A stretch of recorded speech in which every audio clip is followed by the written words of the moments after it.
Müsahibim Dünya Azərbaycanlıları Konqresi Daimi Şurasının sədri Əjdər Tağızadədir. Studiyamıza xoş gəlibsiniz. Təşəkkür edirəm bəy. Son günlər İranda Azərbaycanın əleyhinə çoxsaylı mitinqlər, piketlər, etiraz aksiyaları keçirilir. Bunun səbəbi nədir? Bilirsiniz ki, İran adlanan yerdən hər zaman, hətta demək ki, Sovet dönəmində də və ondan öncə də Azərbaycanın Xalq Cümhuriyyəti dönəmindən də Tehran rejimi hər zaman Azərbaycana hər bir hadisənin ilgili nota veribdir. Yəni Azərbaycanda demək hətta belə bir yazıcı öz kitabında bir şey yazıbdırsa, Tehran rejimi ona tez nota verib və hədələyib hər zaman Azərbaycanı. Bunun tarixi bir uzundur, 100 ilə yaxın olur indi. Onun da səbəbi nədir? Ona görə ki, bunlar hər zaman, mən deyə bilərəm ki, hətta o zaman ki, Qacarlar, Türklər, Türk sülaləsi hakimiyyətdə idi, o hakimiyyətin içində olan farssoylu adamlar və İranpərəst bir zaman adamlar hər zaman çalışırdılar ki, Azərbaycana bir türlü zərər yetirsinlər. Və bilirsiniz ki, hətta bunların dili ilə vaxtı ilə yazılırdı ki, bu Azərbaycan demək ki, şaqquluz xəstəlici bir şeydir, bunu kəsib ataq. Ancaq bilirsiniz ki, 74 il Sovet İttifaqının Azərbaycanı öz müstəmləkəsinə çevirdikdən sonra Tehran rejimi belə fikir edirdi ki, bu Azərbaycan məsələsi bitdi və özəlliklə 1945-ci ildən sonra Azərbaycana qarşı o cür baskı siyasəti, hətta deyə bilirəm bir türlü genosid siyasəti və Azərbaycanı yaddan çıxartma bir siyasəti yürütdülər. Həm İran adlanan yerdə Pəhləvi sülaləsi, həm Sovet İttifaqında. Amma Azərbaycan birdən ki, o bir kərə yüksələn bayraq öz o sübutunu yerinə yetirdi. Azərbaycan dövləti bərpa olundu və Azərbaycan istiqlaliyyəti stabil bir şəklə düşdü. Yəni bu istiqlal dönməz hala döndü və baxmayaraq ki, Azərbaycana bir dənə də təcavüzü yüklədilər, bir savaşı yüklədilər və mən deyə bilərəm ki, zaman-zaman da Tehran rejimi də bu təcavüzkarların, yəni erməni təcavüzkarlarına dəstək verdi.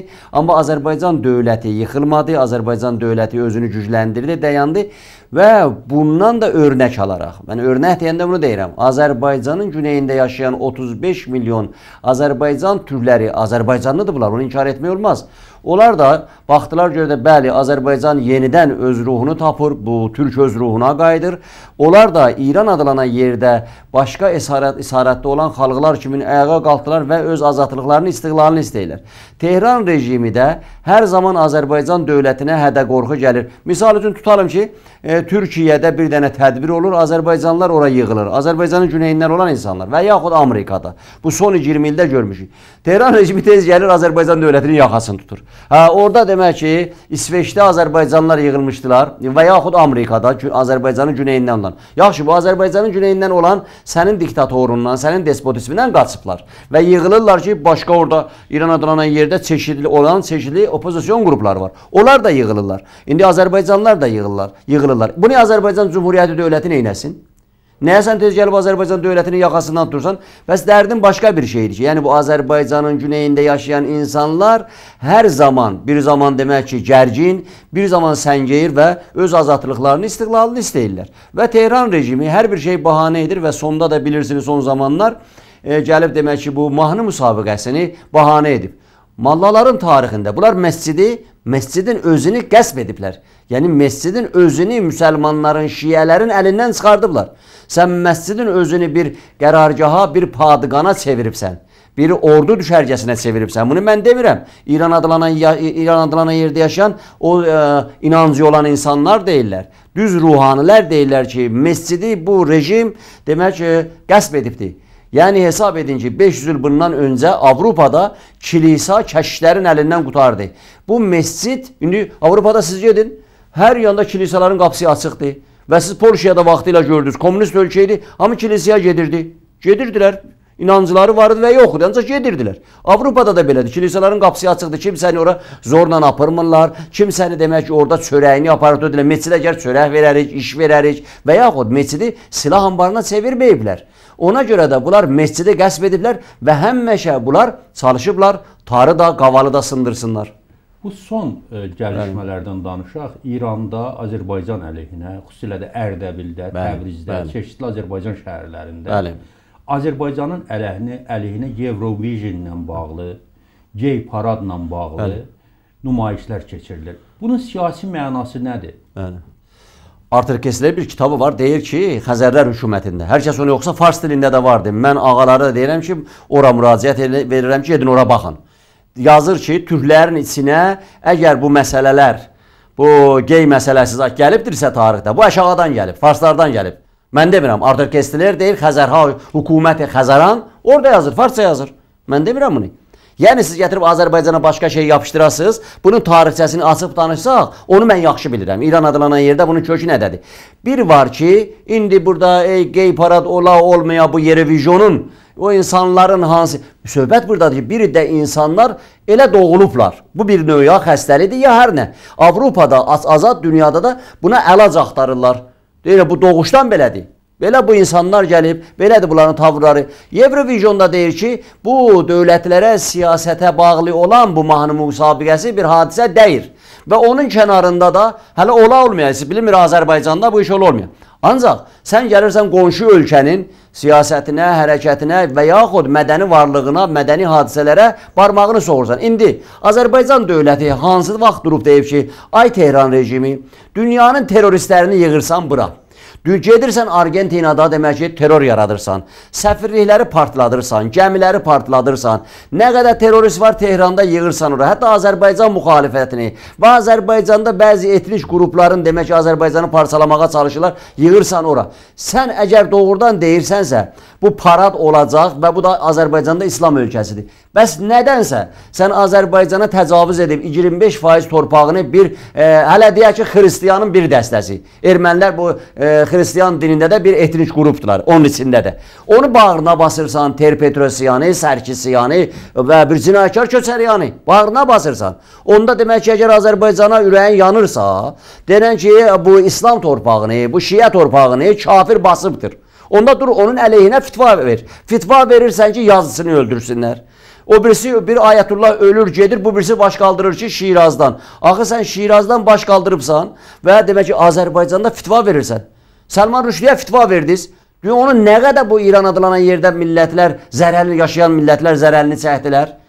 Durdunuz, fitva verdiniz, dünyanın o başına gələk kimi öldürməklə. Oturub orada başlarına fitva verər. Bu dində də günahdır. Dində də sən eləyə bilməsən, fitva verəsən, kimsənin qanını tökdürəsən. Hanına qalıb Azərbaycanda. Və bir də bir məsələ var. Sənin dərdin nə? Doğrudan da əgər, hələ deyək, elə bax 1% haqlı olmuş olsan ki, deyilsən, niyə bu tədbirləri, o tapşırıqlı tədbirləri Tehranda, Şirazda, Ağay Məkarimi Şirazi, sən durub fitva verirsən, Cənab-ı Ayətullah, Azərbaycan dövlətini hədələyirsən, bə niyə bu tədbiri Şirazda qoymursan? Və Şirazın özündə gedib orada demək ki, İmamzadanı partlatdınız və bəlli oldu, özü eləyibsiz adamları qırdınız. Orada olan Ayətullah Dəstiqeybi Xübrələr Məclisinin üzvidir, gedib onun Məscid-i Qubanı vırıb dağıdırsınız. O Ayətullahını gözünü çıxardırsınız orada, uşaqlarını dövürsünüz, Şiə müsəlmanlarını dövürsünüz. Şirazda bu hadisələri gizlətmək üçün sən Azərbaycana Bakıya əl uzadırsan. Sizin dərdiniz nə? Dərdiniz budur ki, Azərbaycan Cumhuriyyəti dövlətini həmişə qorxu içində saxlayasınız. Onun başının dalında bir Damokles qılıncı saxlayasınız. Amma Azərbaycan da qorxu içində deyil. İranın Bakıdakı səfirliyi qarşısında Azərbaycanlılar çoxsaylı etiraz aksiyaları keçirdiblər. Berlində, Danimarkada və dünyanın bir sıra ölkələrində də İran səfirliyi qarşısında etiraz aksiyaları keçirirlər. Bununla bağlı nə deyə bilərsiniz? Aksiyalar davam edəcəkdir? Aksiyalar davam edir. Siz bilirsiniz, dünənləri İstockholmda da bu tədbir var idi. Danmarkada da var idi. Ankarada da bu tədbir var idi. Ondan sonra başqa ölkələrdə də olub və olacaq da. Ona görə ki, bir məsələ var. O da budur ki, Azərbaycan Cumhuriyyəti dövlətində əgər kimsə prezidentin ki, prezident qayıdıb deyir ki, bəli, 50 milyon Azərbaycan türkünün bura vətənidir. Əgər məmur öz icabını yerinə yetirmirsə, Azərbaycanın güneyindən olan türklər burada bir status ala bilmirsə, öz vətəninə gəlib vətəninin bir azad olmuş bölgəsində, orada yaxşı bedava təhsil ala bilmirsə, ora rahat gəlib gedə bilmirsə və yaxud Azərbaycan Cumhuriyyəti dövlətindən olan məmurlar və o yüksək səviyyəli insanlar heç olmasa qayıdıb bu 35 milyon Azərbaycan türkünün, güneydəki türkün insan haqqından, qələm azadlığından, fikir azadlığından, yığıncaq azadlığından danışmırsa, Tehran rejimi özünü qabağa atır, biraz da tələbkar çıxır. Yəni bu bir məsələdir. Ancaq hər halda Azərbaycanın güneyində yaşayan insanlar Azərbaycanlıdır, adı Azərbaycandır. Bu dövləti öz dövləti bilir. Çoxsa bəlkə çıxıb deyirlər ki, yaxşı bu dövlət sizə nə verib? Dövlətdən küsməzlər. Süleyman Demirel'in bir sözü vardı. Dedi, dəfələrlə zindana düşdüm, işgəncə oldum, başıma hər bəla gəldi. Dövlətimdən küsmədim. Azərbaycanlılar da indi bir dövlət tapdılar. İsraillər 2000 ildən sonra bir dövlət tapdılar. Onun dövrəsinə şam kimi fırlanırlar. Onda deyər ki, Netanyahu hər gün filan yerdə yaşayan Yahudidən sonra gecə gündüz həsrət çəkir, ağlayır. Xeyr, onlar oranı öz dövlətləri bilirlər. Bir Azərbaycanlılar da, Azərbaycan türkləri də hər yanda yaşasalar da bütün çatışmazlıqlar Bakıda olub-olmaya onu bilərək, bilməyərək bu dövləti öz dövləti bilir. Amma gəlin etiraf edək ki, Azərbaycan hökuməti də, Azərbaycan dövləti də davamlı Cənubi Azərbaycan, İranda yaşayan Azərbaycanlılarla bağlı siyasətə malik deyil. Bu hadisələr İranda qalxanda, etiraz aksiyaları başlayanda Azərbaycanda da bir qrup təşkilatların, o cümlədən müxtəlif Cənubi Azərbaycanla bağlı təşkilatların yadına İranda yaşayan Azərbaycanlıların təhsil hüququ, insan haqları hüququ, fundamental hüquqları, seçki hüququ və sair hüquqları düşür. Bu davamlı olacaqmı? Bax, bu siz dedikləriniz ki, İranda yaşayan Azərbaycanlıların hüquqlarının müdafiəsi məsələsi.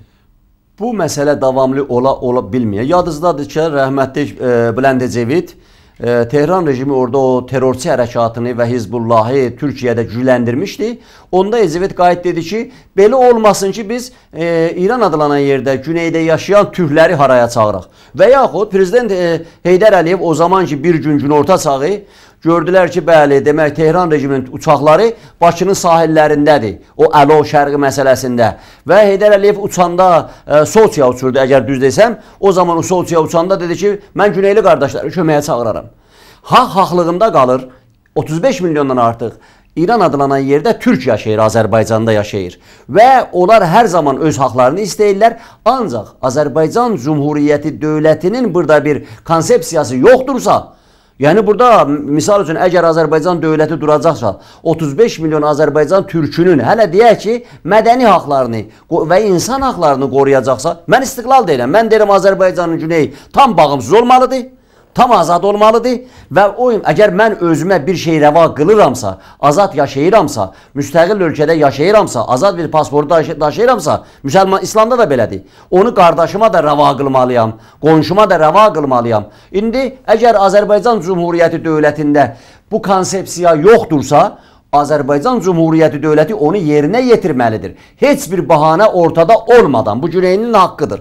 Ancaq bir məsələ buradadır ki, əgər bu günləri Azərbaycan Cumhuriyyəti dövlətində bu istək yerinə yetirilmirsə, onda biz bir irticaçı, şovinist, özündə teröristi barındıran Tehran rejimini demək ki, biz dəstəkləməliyik. Və yaxud minlərcə, on minlərcə insanı, mən onun zindanında olmuşam. 81-ci ildə bunların zindanında olmuşam, evin zindanında. Gözümlə görmüşəm sən, demək ki, qızları, oğlanları, 70 yaşında kişiləri zorlayırdınız. İndə zorlayırsınız. Onda demək ki, sən durasan deyəcəksən ki, qeylər belə gəldi. İnsanlar durub deyəndə ki, filan yerdə qeylər para gedəcək, o heç sən insanları zorlayıbsan. Cavan uşaqları zorlayıbsan. Özüzlə bir yerdə Ruhul Əmininin uşağını kim zorlayıbdı? Kəhrizəkdə bu 2-3 il bundan qabaq prezident seçkilərindən sonra belə insanı zorladı, zorda çıxdı dünyaya, saytlar doldu, hamısı açıq danışdılar. Bunu Xameneyin özü də bilir. Və yaxud sizin yadınızda çıxıbdır, Cənab Ayətullahlar o zaman 80, 81, 82-ci ildə özünüz o məclisin içində radioyu açıq qoyurdunuz. Məclisdə gedən, məclis şura deyirdiniz. Danışıqlar dün hamı eşidirdi. Külli İran adlanan yer eşidirdi. Orada Ayətullahlar bir-birindən sözü düz gəlməyəndə qayıdıb deydi, Cənab-ı Höccətül İslam, otu yerində açıb deyərəm. Dedi, nə deyərsən? Deydi, deyərəm ki, Qum şəhərində filan ağa səni nağa erirdi. O deydi, bəs sənin özü. Cəmaat da gülür, dedi, vay dadam vay. Və siz özünüz gələn gündən insanları zorlayıb, o qızları, oğlanları və yaxud ağay sahabi rəhmətə getdi, Xameneyin öz dostu idi. 70 yaşında onun başına siz nələr gətirsiniz? Zorladınız da, siz böyücə də uşağa da rəhm eləmirsiniz. İndi gəlib deyirsiniz 400 tək indi dünyanın harasından azad insan gəlsə Azərbaycanda, Bakıda getməyə, onu demək ki, Osman köynəyi eləyibsiniz. Niyə?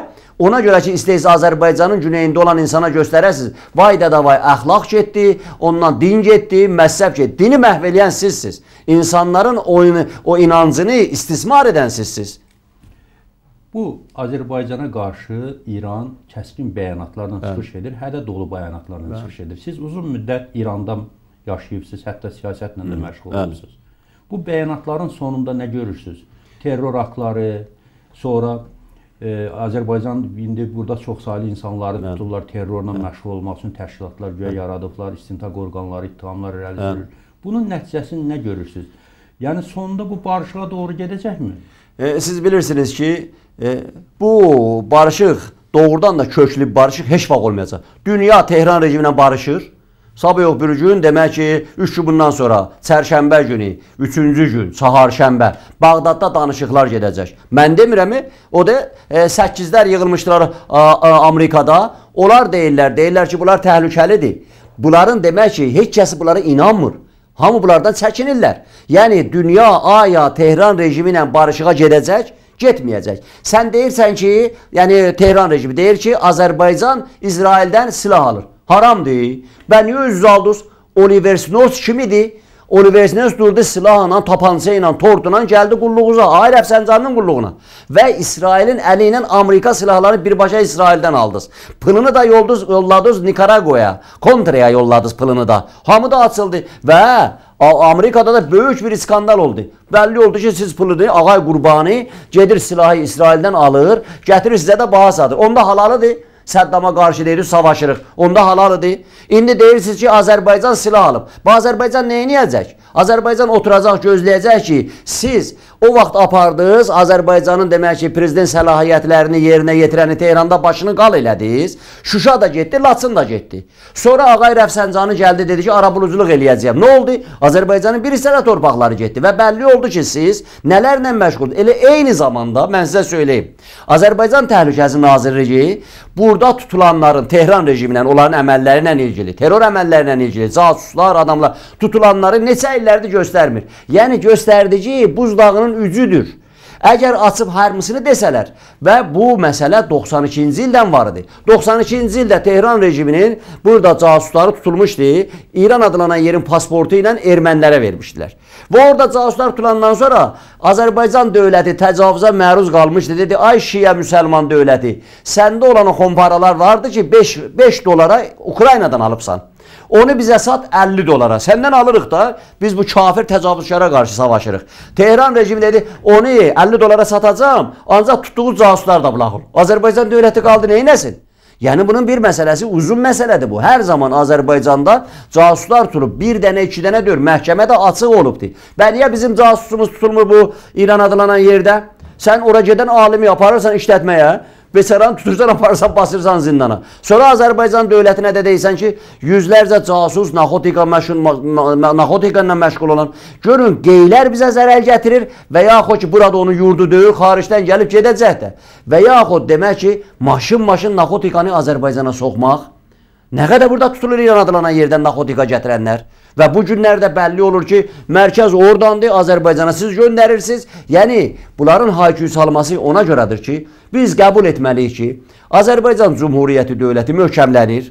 Azərbaycan Cumhuriyyəti dövləti doğrudan da demək olmaz ki, Avropalaşma. Çalışır ki, Avropa mədəniyyətini mənimsəsin. Və bu Yerevizyon məsələsi var, bu musiqi mahnısı var.